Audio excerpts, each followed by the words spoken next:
पूरे देश में आज रात 12 बजे से संपूर्ण देश में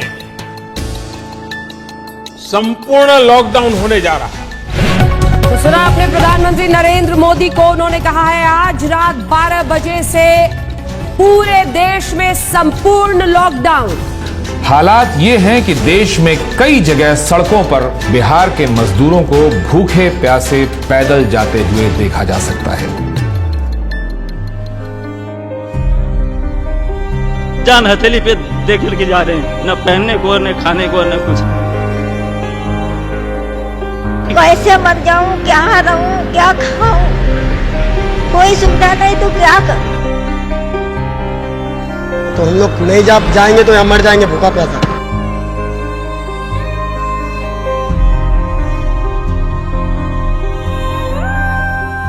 मेरा हस्बैंड खत्म हो गया, मेरा बाबू चला गया हमको छोड़ के। कोरोना से जंग में भी देखिए बिहार अस्पताल खुद बीमार है, अस्पतालों के हालात बता रहे हैं कि मरीज भर्ती हो जाएं तो वो भगवान भरोसे ही घर वापस हो पाएंगे। पटना के अस्पतालों में ऑक्सीजन की कमी है, अस्पतालों ने मरीजों को लेना बंद कर दिया है।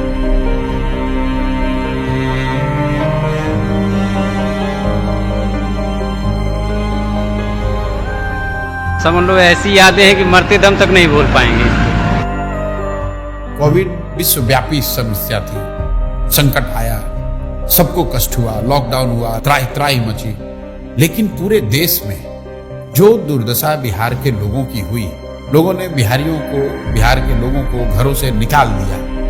लोगों को बस तक नहीं मिला, ट्रेन नहीं, गाड़ी नहीं, पैदल चल के बच्चों को लेकर अपनी पोटली, अपनी जीवन की पूरी कमाई जमा पूंजी लेकर हजार हजार किलोमीटर महिलाएं बच्चे पैदल चलकर आए। महीनों तक वो नजारा चलता रहा और हम जैसे लोग सारी शक्ति ताकत साधन होने के बावजूद कुछ नहीं कर सके। ऐसा लगा कि नहीं, अगर भगवान ने शक्ति बुद्धि दी है, कुछ ऐसा करना होगा जिससे कि समाज सुधरे।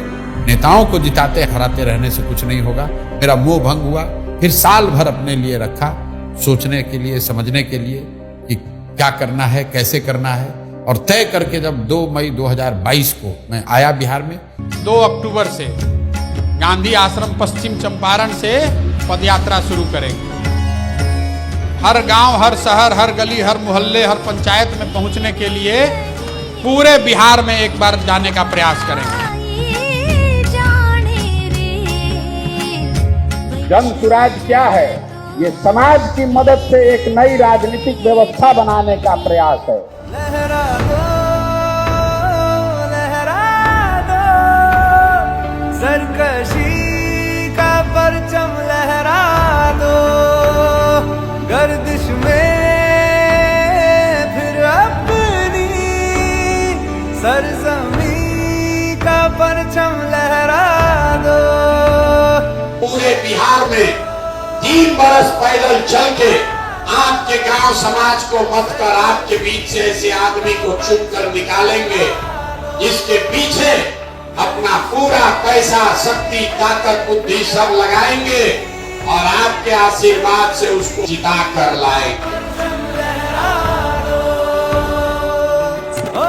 वोट चाहे जिसको भी दो, एक बार वोट अपने बच्चों के लिए।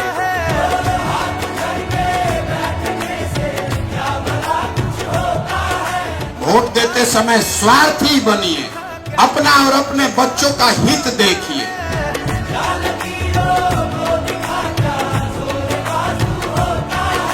जन सुराज पदयात्रा किसी और पदयात्रा से बेहद अलग है। इसका लक्ष्य सुर्खियां बटोरना नहीं, लोगों के बीच जाना था, उन लोगों की समस्याएं, उनका दुख समझना था जो आजादी के 7 दशक बाद भी मुख्य धारा में नहीं पहुंच पाए। प्रशांत किशोर उस बिहार को ढूंढने निकले थे जो विकास की दौड़ में इतना पीछे छूट गया था कि वहां उम्मीद की कोई किरण तक नहीं पहुंचती थी, जिसे देश के सभी नेताओं और दलों ने न सुधर पाने वाला राज्य मान लिया था।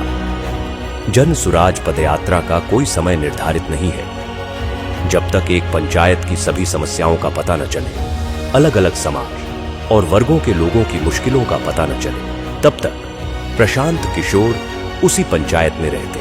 बिहार में ये पहली बार हो रहा था कि कि कोई व्यक्ति पायदान में खड़े आखिरी शख्स तक पहुंच रहा था, उससे बात कर रहा था।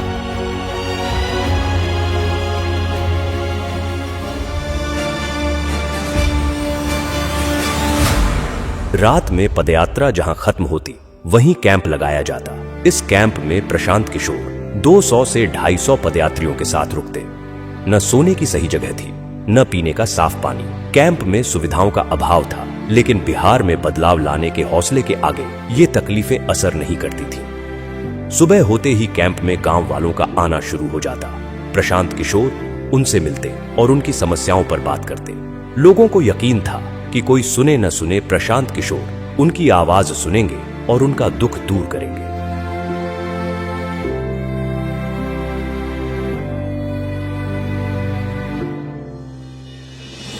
पदयात्रा हर वक्त चुनौतियों से भरी हुई थी। हर पल एक इम्तिहान था।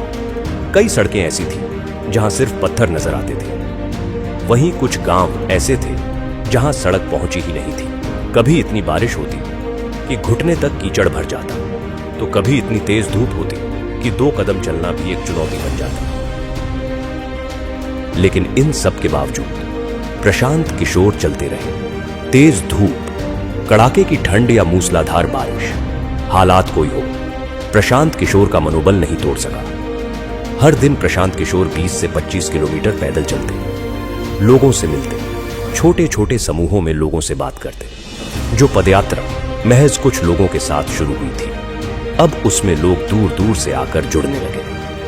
प्रशांत की आवाज पूरे बिहार में गूंजने लगी। वो जहां जाते, लोग उनकी बात सुनने के लिए इकट्ठा हो जाते।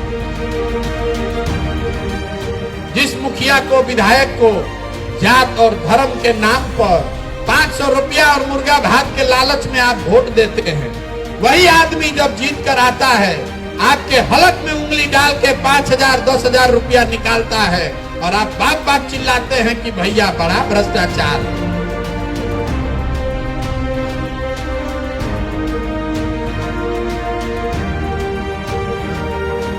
लेकिन इसी बीच कुछ ऐसा हुआ जिसने सबकी सांसें अधर में लटका दी।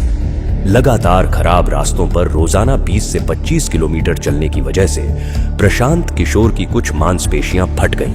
वो चलने फिरने में असमर्थ हो गए। डॉक्टर ने उन्हें कुछ हफ्ते आराम करने की सलाह दी। समस्तीपुर में जब एंट्री हो रही थी, वैशाली से हम समस्तीपुर की तरफ बढ़ रहे थे, तो शाम के बाद अचानक से हमारी नजर जब प्रशांत किशोर पे पड़ी तो उनके पैरों में बहुत तकलीफ थी। मतलब वो जूझ रहे थे उस तकलीफ से, उनसे चला नहीं जा रहा था।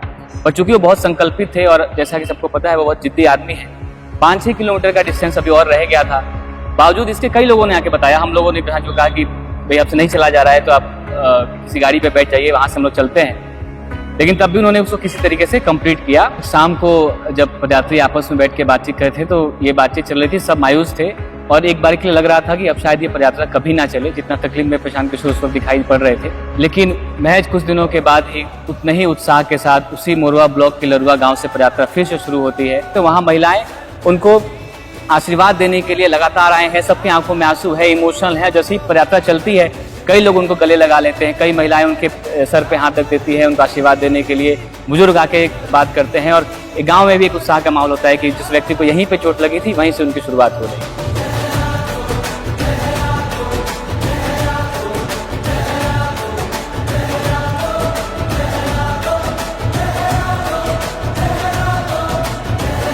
कई लोग हमको कहते हैं भैया बड़ा कठिन काम ले लिए। मेरे घर वाले, मेरे दोस्त मित्र, जानने वाले, सहयोगी सब यही कहते हैं ये तो बहुत कठिन काम आपने ले लिया है। मैं कहता हूं भाई कठिन है इसलिए मुझे करना है, कोई दूसरा नहीं हिम्मत करेगा इसलिए मुझे करना है।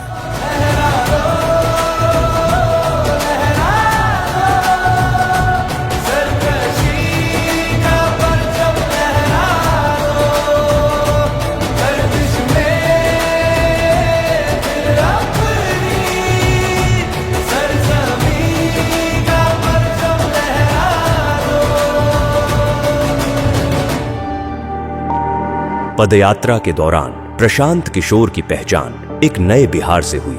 वो बिहार जो आंकड़ों से कहीं ज्यादा गरीब है। बिहार जितना आंकड़ों में गरीब दिखता है और जब आप उसको इन पर्सन फील करते हो तो दोनों में जमीन आसमान का फर्क है। क्या वो इन पर्सन और भी ज्यादा? बहुत भयानक दिखता है।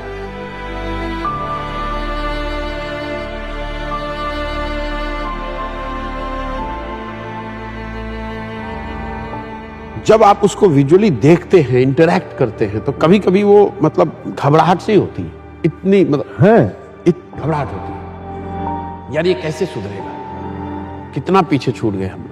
क्वाइट कॉमन, आप किसी भी सभा में आप बैठते हैं तो 5-10 ऐसी बूढ़ी महिलाएं आपको मिल जाएंगी, बुजुर्ग मिल जाएंगे जो कहेंगे कि हमारे पास कुछ नहीं है, 400 रुपये पेंशन मिलता है, वो भी नहीं आ रहा है, बच्चों ने मुझे निकाल दिया है, मेरे पास घर नहीं है। वो घबराहट होती है मुझे, घंटों में सोचता हूं कि यार कैसे वो मैनेज कैसे करते हैं 400 रुपये में।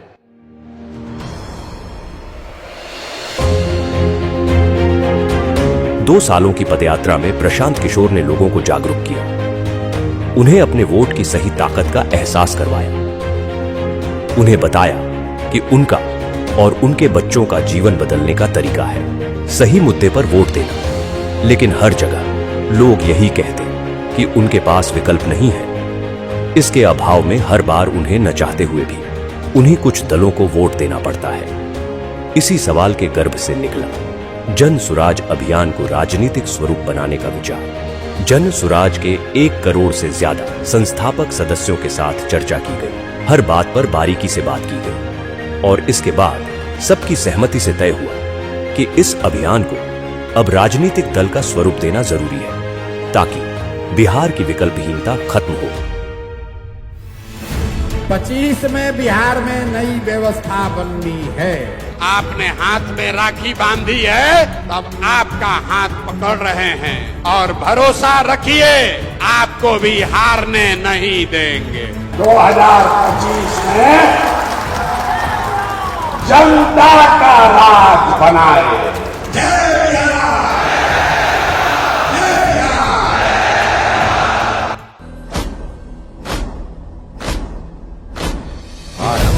प्रचंड बोल मस्तकों के झुंड, आज जंग की घड़ी की तुम हार दो। आरंभ है प्रचंड बोल मस्तकों के झुंड, आज जंग की घड़ी की तुम हार दो। मान वान शान या कि जान गाहो दान, आज धनुष के बाण पे उतार लो। आरंभ है प्रचंड, करे सो प्राण दे, जो मन करे सो प्राण ले, वही तो एक सर्वशक्तिमान है। विश्व की पुकार है, ये भागवत का सार है कि युद्ध ही तो वीर का प्रमाण है। जो लड़ सका है वो ही तो महान है। जन सुराज को आधिकारिक तौर पर जन सुराज पार्टी के तौर पर स्वीकार कर लिया गया है।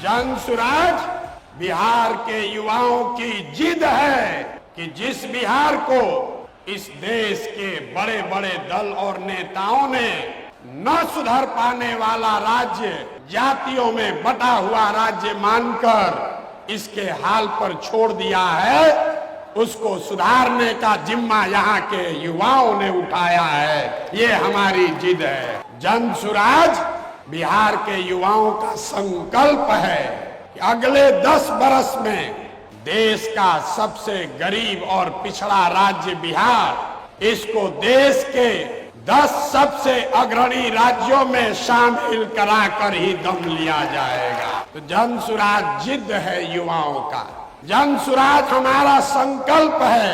जन सुराज एक नई व्यवस्था है, लेकिन सबसे बढ़कर ये जन सुराज का सपना है।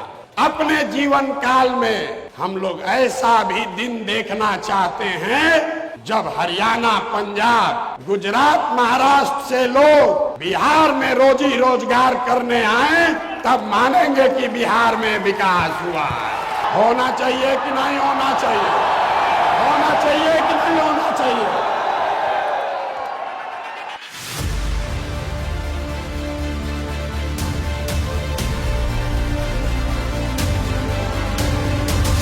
कार्यवाहक अध्यक्ष जिसको नियुक्त किया जा रहा है, जिनके नाम पर सबकी सहमति है, वो सज्जन यहाँ मधुबनी के हैं जिनका नाम है मनोज भारती। ये इसलिए नहीं है कि ये दलित समाज के हैं, ये काबिल हैं जो दलित समाज के भी हैं। ये पहला ऐसा दल होगा जहां पर उम्मीदवारों का चयन जनता के द्वारा किया जाएगा।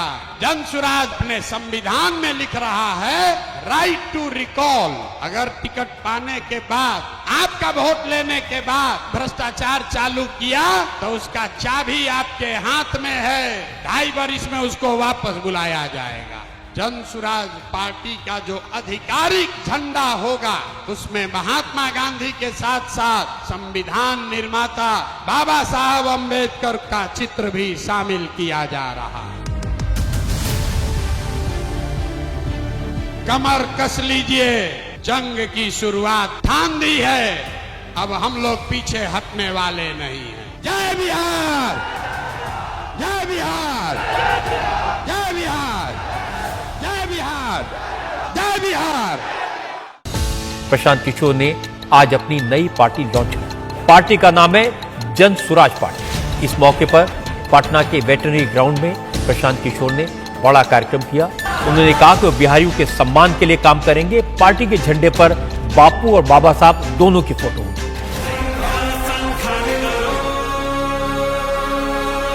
मैं यहाँ से यात्रा पर निकलूंगा और आपके घर, आपके गांव आऊंगा, ये हमको रोक नहीं सकते हैं।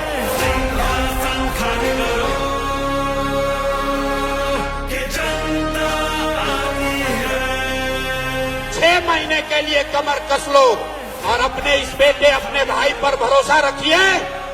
नवंबर में आपको नई सरकार बनाकर, जनता की सरकार बनाकर देंगे।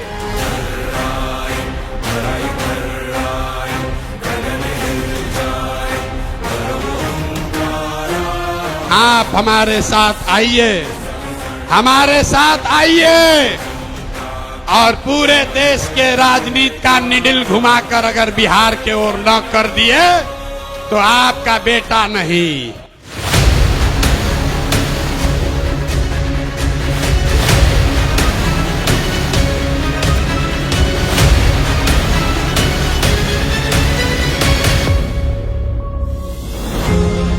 दल बनने के बाद एक बार फिर प्रशांत किशोर ने लोगों के बीच पहुंचना शुरू किया। इस यात्रा को नाम दिया गया बिहार बदलाव यात्रा। मकसद वही था, दशकों से विकास की दौड़ में पीछे छूट रहे बिहार के लोगों को बताना कि वो गरीबी और बदहाली से कैसे निकल सकते हैं। लोगों को ये एहसास दिलाना कि वो अपने वोट की ताकत से बिहार में कैसे बदलाव ला सकते हैं। यात्रा की शुरुआत जयप्रकाश नारायण के पैतृक गांव सिताब दियारा से हुई, लेकिन वहां पहुंचकर पता चला कि जेपी के घर का बिजली कनेक्शन कटा हुआ था क्योंकि बिजली बिल का भुगतान नहीं किया गया था। इस स्थिति से साफ हो गया कि 40 साल से जेपी के नाम पर राजनीति करने वालों की मानसिकता क्या है। प्रशांत किशोर ने इस स्थिति को जनता के सामने रखा। भाई बताइए, जेपी के घर में भारत रत्न आपने दे दिया, आप जेपी की महिमा मंडल कर रहे हैं, नाम कुर्सी पर बैठे हुए हैं और उनके घर में बिजली नहीं है, अंधेरा रहता है। इससे ज्यादा दुर्भाग्य की बात क्या हो सकती है। नतीजा यह हुआ कि जेपी के घर की बिजली बहाल हुई। इस तरह बिहार को बदलने की यात्रा की शुरुआत जेपी के घर की स्थिति बदलकर हुई। 1 साल से कटी हुई है डिस्कनेक्ट में। आज प्रशांत साहब आए हुए हैं तो बिजली चालू हो गई यहाँ पे। बिहार बदलाव यात्रा ने इस बात को साफ कर दिया कि प्रशांत किशोर ने लोगों के मन में उम्मीद भर दी है। वो जहां जाते हजारों की भीड़ उनके स्वागत में खड़ी रहती। लोग दूर दूर से प्रशांत किशोर को सुनने आ रहे थे। वोट बिहार का तो फैक्ट्री कहाँ लगना चाहिए, बिहार में कि गुजरात में?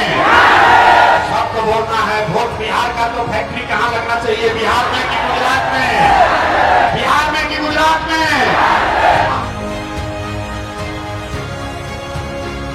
नीतीश कुमार को रखना है कि हटाना है? रखना है कि हटाना है? रखना है कि हटाना है? हाथ उठाकर बोलिए, रखना है कि हटाना है? सभाओं में जन सुराजियों की ऐसी भीड़ उमड़ती कि लोग देखकर दंग रह जाते। सबके मन में सिर्फ एक ही उम्मीद कि प्रशांत किशोर बिहार में बदलाव लाएंगे। बिहार में बदलाव होना चाहिए कि नहीं होना चाहिए? होना चाहिए। अभी होना चाहिए कि 5 वर्ष के बाद? अभी कि 5 वर्ष के बाद? सब लोग तैयार है? अगर सब तैयार है तो हमसे गारंटी ले लीजिए, छठ के बाद किसी का बच्चा बिहार से बाहर पढ़ने के लिए और रोजगार के लिए नहीं जाएगा।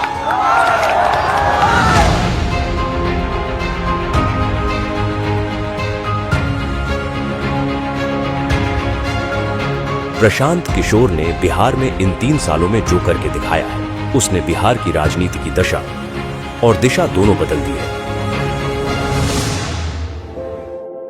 प्रशांत जी को देखता हूँ आजकल घूम रहे हैं पूरा बिहार, गांव-गांव जा रहे हैं, बहुत परिश्रम कर रहे हैं। उनकी बातें तो बड़ी इंटरेस्टिंग और बड़ी फैक्ट वाली बातें करते हैं वो। प्रशांत किशोर जो है, इसमें कोई डाउट नहीं है कि एक शक्ति के रूप में एक ऑल्टरनेटिव पॉलिटिकल पार्टी के रूप में अपने को एस्टैब्लिश नहीं किया हो। मैं प्रशांत किशोर जी को फॉलो कर रहा हूँ क्योंकि उनकी बातें कनेक्ट करती हैं मेरे से। वो तथ्य रखते हैं सामने और सार्थक बातें करती हैं, पॉजिटिव बातें करती हैं। कास्ट या रिलीजन और इन सब से उठ के बहुत ही प्रैक्टिकल बातें। बिहार में प्रशांत काम कर रहा है, मुझे उनसे बड़ी आशा है। मुझे इनमें बड़ा तेजस्वी युवक दिखाई देता है जो बिहार का दर्द जी रहा है। 3 साल से गांव-गांव रोड वो घूम रहे हैं, लोगों के बीच में जा रहे हैं। ये इस चीज को मैं दाद देता हूँ, सलाम करता हूँ इस भावना। प्रशांत किशोर जी को जब मैंने अभी देखा लास्ट सम 2-3 इयर्स से बिहार के लिए बात करना, तो लगा कि नहीं, ये एक परिवर्तन करने की समय है और इस परिवर्तन के क्षण में मैं अगर उनकी ताकत नहीं बनूं पीछे से, तो फिर मैंने क्या किया? फिर मैं समझती हूँ कि ये भी एक मोमेंट है कि बिहार की जो परिवर्तन की बात है, सपोर्ट करने की जरूरत है उनको। भारत की जो राजनीति है, उसमें प्रशांत किशोर जैसे लोगों का बोलबाला होना ही चाहिए। प्रशांत किशोर तो बहुत बढ़िया आदमी, राजनीतिक सूझबूझ तो उनके अंदर सबकी है। अब तो हवाएं ही करेंगी रोशनी का फैसला, जिस दिए में जान होगी वो दिया रह जाएगा। वो आदमी गांव-गांव में जाकर के अब ऐसी स्थिति वो क्रिएट कर दिया कि चर्चा हो रहा है उसका। कांधों लगा रहना और जाना, हर लोगों के गांव में बिना सिक्योरिटी के चलना, उतना हिम्मत के साथ चलना, तो मैं देख रहा हूँ एज ए जर्नलिस्ट, तो उस आदमी को सैल्यूट के सिवा हम कुछ नहीं कर सकते।